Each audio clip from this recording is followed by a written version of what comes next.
Imaginez un monde où la transplantation d'organes n'est plus limitée par la disponibilité des donneurs. Les patients pourraient recevoir un organe bioconçu, fabriqué sur mesure à partir de leurs propres cellules. Les transplantations traditionnelles comportent des risques comme le rejet et la nécessité de médicaments immunosuppresseurs. La bioimpression tridimensionnelle révolutionne la médecine, offrant de nouvelles possibilités pour les patients. Le cœur de la bioimpression réside dans la composition complexe des bioencres. Ces matériaux servent de blocs de construction pour la création de tissus et d'organes vivants. Les bioencres imitent la matrice extracellulaire, l'échafaudage naturel qui soutient les cellules. Les scientifiques sélectionnent des polymères biocompatibles, des protéines et des facteurs de croissance. Le choix de la bioencre dépend de l'organe ou du tissu à bioimprimer. Par exemple, une bioencre pour le tissu cardiaque doit être flexible et conductrice. Une bioencre pour le tissu osseux doit être solide et poreuse. Le développement de bioencres innovantes est un domaine de recherche actif. Les bioimprimantes tridimensionnelles sont des outils essentiels dans ce processus. Ces imprimantes sont équipées de plusieurs têtes d'impression pour différents types de bioencres. Les têtes d'impression sont contrôlées par un logiciel avancé. Certaines bioimprimantes intègrent des systèmes d'imagerie pour surveiller le processus en temps réel. Cette technologie permet la création de structures tissulaires et organiques complexes. Le passage d'un plan numérique à un organe fonctionnel témoigne de la précision et de la complexité du processus de bioimpression.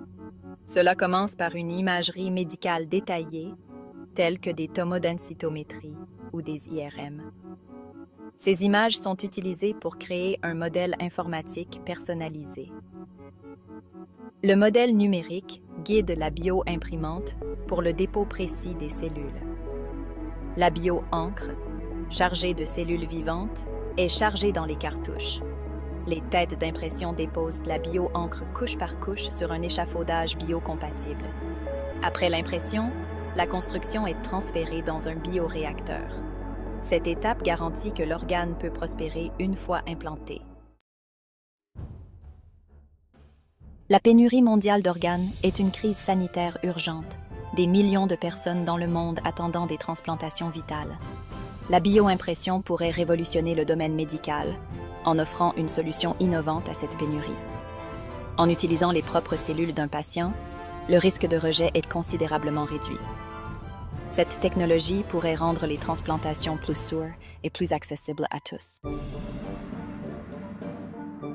Section 5. Le défi de la complexité, surmonter les obstacles techniques. La bioimpression offre des possibilités immenses, mais elle présente aussi des défis techniques considérables. L'un des plus grands défis est de reproduire fidèlement la structure complexe des organes humains. Les organes sont composés de réseaux complexes de vaisseaux sanguins, de nerfs et d'autres tissus. Recréer cette complexité en laboratoire est une tâche ardue. Un autre défi est de garantir la viabilité et la fonctionnalité des organes bioimprimés sur le long terme. Les chercheurs travaillent activement à améliorer la durabilité et la fonctionnalité des organes bioimprimés.